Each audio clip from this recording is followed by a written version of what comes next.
কারণ আমরা এই খরগোশটা আনার পরেই আমরা জোড়া দেওয়ার জন্য মানে মিটিং বক্স বা সব কিছু কমপ্লিট করে রাখছিলাম, জোড়া দিব সপ্তাহখানেক পরে। আসসালামু আলাইকুম। আমাদের খরগোশটা যে খরগোশটা আমরা আনছিলাম কিছুদিন আগে, সেই খরগোশটা বেবি দিবে, মানে বাচ্চা হবে।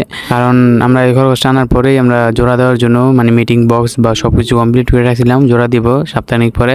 তখন আমরা খরগোশটা কোলে নিয়ে দেখি যে আমাদের খরগোশটা মানে পেটটা ফুলা এবং আমাদের খরগোশটার লোমগুলো হালকা হয়ে গেছে। তাই আমরা মানে খরগোশটাকে এখানে ছেড়ে দিলাম এবং 2 দিন পরেই দেখি খরগোশটা মানে পশম ছিঁড়ে মানে ঘর তৈরি করতেছে, বাচ্চা দিবে। এবং আমাদের খরগোশটা আমরা জোড়া দিনেই মানে বাজার থেকে যখন আনছিলাম তখনই আমাদের খরগোশটা মানে বাচ্চা পেটে ছিল। মানে আমরা তখন বুঝতে পারি না যে বাচ্চা আছে, এবং আমাদের ছেলে খরগোশটাকে আমরা এখানে আটকে রাখছি।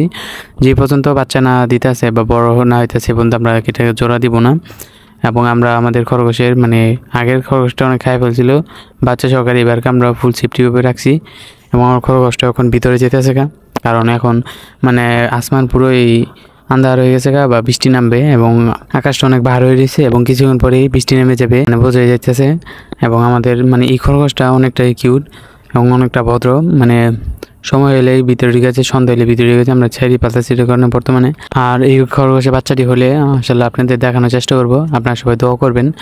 এবং আমরা মানে কিছু কবুতর পালতাছিলাম, আগে থেকে আমরা কবুতর পালি অনেকগুলা, এবং বাকিগুলো পিছিয়ে এলেছি। কিছু 4 জোড়া কবুতর এখানে রাখছি, এবং 4 জোড়ার মধ্যে মানে 2 জোড়া ডিম পারছে এবং 1 জোড়া ডিম ফুটাইছে, আর 2 জোড়া ডিম ফুটাইছে, একটা মাত্র ফুটতেছে।